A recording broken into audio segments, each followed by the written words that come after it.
नमस्कार दोस्तों, मैं के आर मांडिया आपके अपने YouTube चैनल स्टडी विद के आर मांडिया में फिर से स्वागत करता हूं।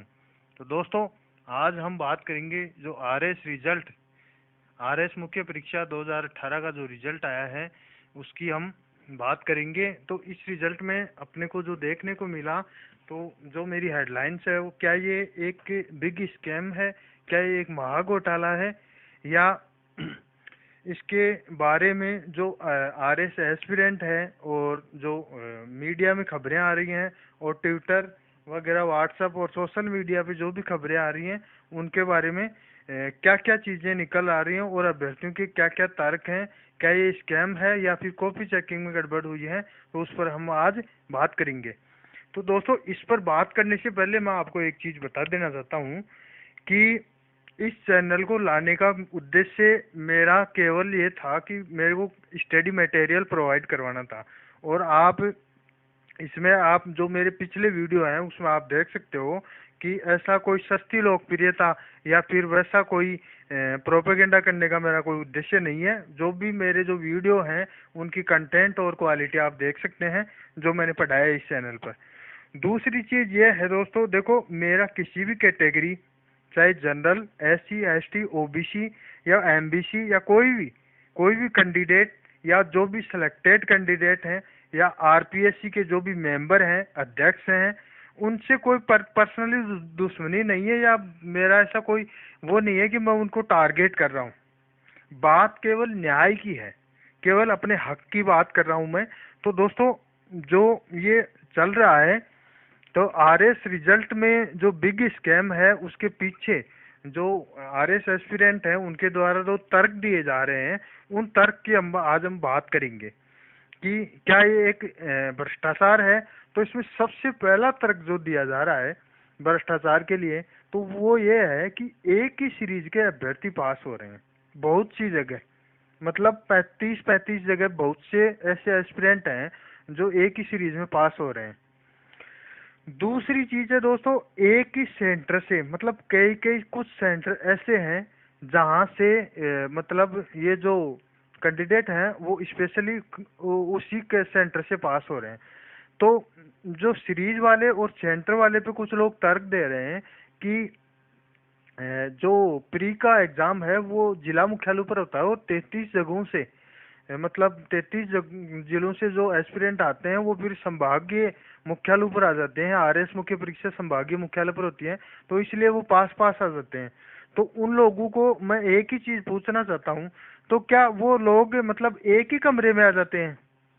मैं तो एक ही बात करना चाहता हूँ कि क्या वो सभी लोग एक ही कमरे में आ जाते हैं, या फिर जो भी जिनमें प्रतिभा है या जो एक्सीलेंट पढ़ते हैं या बहुत ज्यादा पढ़ाई की है, मेहनत की है, तो क्या वो सीरीज में आ जाते हैं और सीरीज वाइज ही पास हो जाते हैं? देखो, मैं एक चीज बताना चाहता हूँ, 18,000 छोड़ो, आप 500 स्टूडेंट को बैठा दो एग्जाम में, कलेक्ट कर लो, फिर उनके पास होने का जो क्राइटेरिया है वो आपको 18,000 के बजाय 500 में ही आपको रैंडमली देखने को मिलेगा। वहां भी आपको सीरीज हो सकता है, वास्तव एक दो जगह हो सकता है, लेकिन 25-30 जगह ऐसा मैटर होना पॉसिबल नहीं है। तो उन लोगों से मैं एक ही चीज पूछना चाहता हूँ मैं तो, कि ये आपका जो ये तर्क दे रहे हो कि एक जगह आने से मतलब सारे स्टूडेंट वही पास हो जाते हैं, तो ये कोई बात नहीं होती। आप 500 स्टूडेंट का भी उठा लेते हो तो उसमें जो सर्वे आता है वो रैंडमली आता है। दूसरी चीज दोस्तों, तीसरी चीज है जो अभ्यर्थियों का जो आरएस एस्पिरेंट है उनके द्वारा जो तर्क दिया जा रहा है वो ये है कि 1,000 अभ्यर्थियों की कंटिन्यू सीरीज है एक। वो सीरीज मैं आपको बता रहा हूँ, 802084 से लेकर 803048 तक। दोबारा बता रहा हूँ, एक सीरीज है 802084 से लेकर 803048 तक। तो दोस्तों, ये लगभग 965 कैंडिडेट हैं, 965। उन कैंडिडेट में से केवल एक ही स्टूडेंट पास हुआ है, वो है 802388 वाला। तो दोस्तों, ये सोचने का विषय कि क्या 18,000 स्टूडेंट में से 965 स्टूडेंट मतलब ऐसे थे जो मतलब बिल्कुल ही वीक थे, या उनमें से मतलब ये सोच कर ही आए थे कि अपन सबको एक ही सेंटर में बैठना है जहाँ से सिलेक्शन ही नहीं होगा अपना, और अपन को कुछ ही नहीं लिखना है। मतलब आप जो तर्क दे रहे हो उस हिसाब से तो ऐसा ही होना चाहिए। चौथा जो तर्क है, तो स्टूडेंट द्वारा ये दिया जा रहा है कि जब कॉपी चेक हो रही थी उस टाइम पर जो कॉपी चेक करने का सेंटर था महर्षि दयानंद यूनिवर्सिटी कैंपस, उसका अपने एड्रेस जो मीडिया में वो बात क्यों आई। मतलब तर्क ये दिया जा रहा है कि मतलब आप ये चीज गोपनीय रखनी चाहिए कि कॉपियां कहाँ चेक हो रही हैं, ये चीज गोपनीय रखने की बात थी।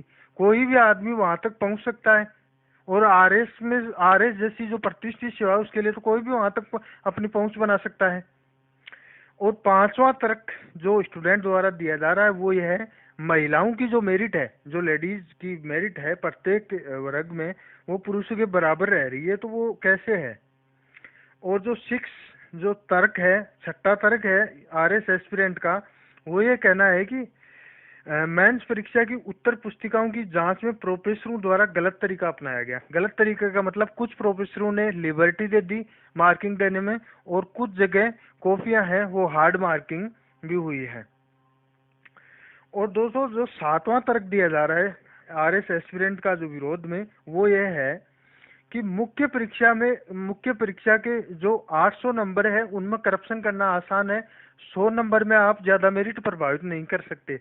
मतलब इंटरव्यू जो 100 नंबर का होता है उसमें आप मेरिट को ज्यादा प्रभावित नहीं कर सकते।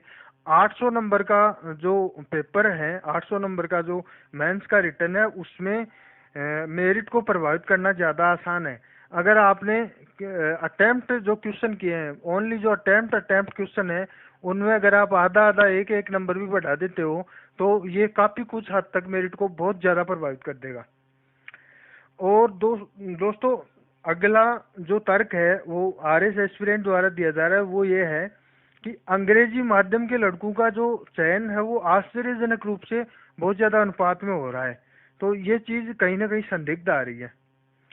और 10वीं चीज नौवीं चीज जो नाइन्थ जो तर्क है वो ये है कि आरपीएससी का जो भ्रष्टाचार का मतलब ये है वो अड्डा बनता जा रहा है। और इसका जो लोग तर्क देते हैं वो ये है कि हबीब खान गोरान खुद जो आरपीएससी अध्यक्ष थे, चेयरमैन थे, उन्होंने भ्रष्टाचार किया था। आपको पता हो तो 2013 की जो एसओजी जांच हुई थी आरएस प्री परीक्षा की, उसमें ये जो भ्रष्टाचार है वो उजागर हुआ था। तो दोस्तों प्री परीक्षा में अगर भ्रष्टाचार हो सकता है तो मेंस तो मेरिट डिसाइडिंग है, इसमें भ्रष्टाचार होना हो सकता है, इट में भी ये पॉसिबल है। हबीब खान गोरान का केस अगर आपको याद हो तो फिर उनको जो हटाया गया था। और दोस्तों एक चीज और है जो आरएस एस्पिरेंट बोल रहे हैं कि 2013 में जो आरपीएससी है की जो कार्य प्रणाली है उस पर भी हमेशा सवाल खड़े होते हैं। जो अपनी आरएस एस्पिरेंट नेहा जी वैष्णव हैं, उनकी 2013 में जो सेकंड पेपर था उसकी कॉपी गुम कर दी थी इन लोगों ने, समझ रहे हो। तो ये चीजें हैं, इनमें कुछ न कुछ कहीं ना कहीं गड़बड़ लग रही है। और करप्शन, देखो दोस्तों ये जो तर्क अपन ने देखे उनके आधार पर देखो समस्या की मुख्य जड़ तो कॉपी चेकिंग का सिस्टम या खामी है, या हो सकता है इसमें एक बड़े पैमाने पर भ्रष्टाचार भी हो सकता है। तो मेन समस्या तो यही है। देखिए दोस्तों मैं फिर कह रहा हूँ, आप 2.5 गुना या 3 गुना जो भी 3 गुना की मांग कर रहे हो उसके समर्थन में मैं भी हूँ, और मैं पूरी तरह सपोर्ट में हूँ, ऐसी बात नहीं है। ओबीसी के लिए जो आंदोलन हुआ था राजस्थान यूनिवर्सिटी में, उसमें भी मैं गया था। भूपेंद्र जी जो डूडी उस टाइम नेतृत्व कर रहे थे उनसे भी मैं मिला था। और फेसबुक मैसेंजर पर भूपेंद्र जी डूडी हैं, उनको मैंने अपनी मार्कशीट भी भेजी थी पिछले वर्षों की, और उनको ये बताया था कि मैं ओबीसी में पास हुआ था आरएस प्री 2018 में, इसके बावजूद मैं उनके साथ गया था। तो दोस्तों बात हक की है, ऐसी बात नहीं है। और अब हम आगे बात करते हैं। देखो ये जो उपयुक्त तर्क हमने बताए हैं ना, उन तर्कों के आधार पर देखो या तो भ्रष्टाचार है या फिर कॉपी जो मेंस की कॉपी चेकिंग है उसके सिस्टम में बहुत बड़ी खामी है। तो इस सिस्टम की खामी को दूर करना मुख्य समस्या यही है, तो इसी जड़ पर हमको प्रहार करना चाहिए। तो सबसे पहले दोस्तों मेरी तो ये राय है कि 2013 में अपने माननीय उच्च न्यायालय द्वारा जो मैनुअल कॉपी चेकिंग का आदेश दिया गया आरपीएससी को, तो उस बेसिस के आधार पर हम सबसे पहले इस पर स्टे लाना चाहिए। मतलब इस भर्ती को जो जहाँ है यहीं पर रुकवा देना चाहिए। पहली चीज तो यह है। दूसरी चीज है इसकी फिर एसओजी या सीबीआई द्वारा जांच करवाने की मांग की जानी चाहिए। दोस्तों देखो, जांच जरूर होनी चाहिए, गड़बड़ कहाँ है ये चीज आपको देखनी चाहिए।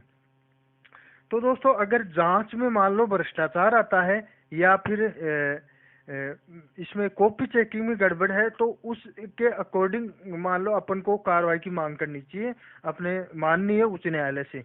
देखो दोस्तों, अगर जांच में भ्रष्टाचार आता है तो फिर देखो अध्यक्ष जी का वही हाल होगा जो 2013 में अपने संविधान के अनुसार जो सजा हुई थी हबीब खान गोरान जी की, वही बात होगी अगर जांच में करप्शन आता है।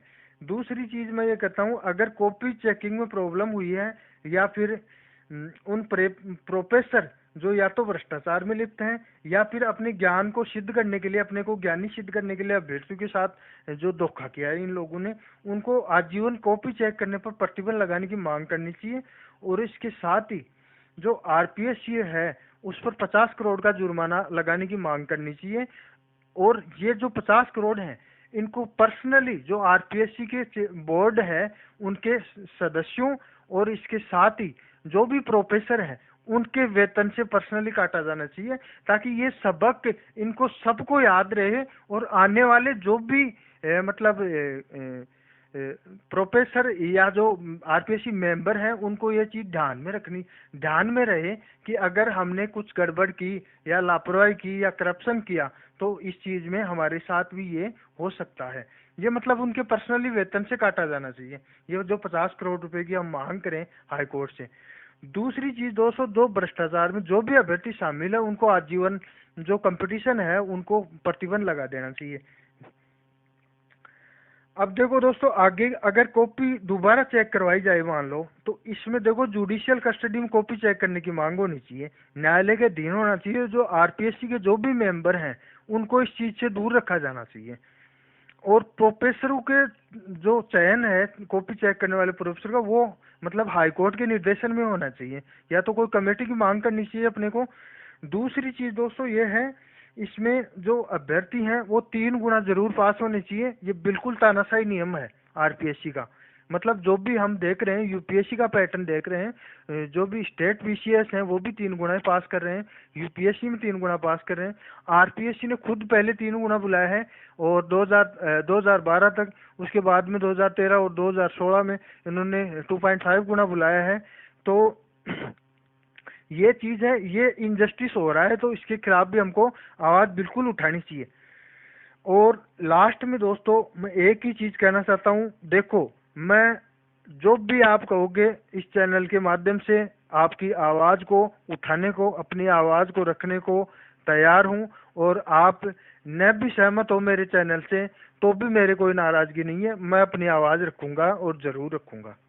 नहीं तो दोस्तों देखो ऐसी चीज है, नेक्स्ट वैकेंसी में यही घपला होगा, यही चीजें फिर रिपीट होगी और फिर ऐसे ही हम लड़ते रहेंगे। दूसरी चीज, जो कैंडिडेट सेलेक्ट हो चुके हैं उनको मतलब वो लोग थोड़ा गलत व्यवहार कर रहे हैं या जो गलत बोल रहे हैं सोशल मीडिया पे, तो उन लोगों को एक चीज मैं बोलना चाहता हूँ कि अगर आप सही हैं तो आपको डरने की क्या जरूरत है। अगर जांच हो रही है तो उसमें आप तो वैसे भी सिलेक्ट होंगे भाई, अगर जांच होती है तो उसमें आप तो सिलेक्शन तो होगा वैसे भी, अगर आपके नंबर्स आ रहे हैं तो। नहीं तो दोस्तों देखो सिलेक्शन किसी का नहीं हो पाएगा। और दूसरी चीज है कि ये जो मंच है आरएस का, इतनी प्रतिष्ठित सेवा है, लोग इतनी मेहनत करते हैं, तो उनके साथ अन्याय नहीं होना चाहिए दोस्तों, मेरा तो यही कहना है। और बहुत बहुत धन्यवाद, थैंक यू। और अगर आपको चैनल पर जो ये मेरा आज का जो टॉपिक है वो ठीक लगता है तो आप चैनल को सब्सक्राइब करें, नहीं तो कोई बात नहीं। थैंक यू, बहुत बहुत धन्यवाद।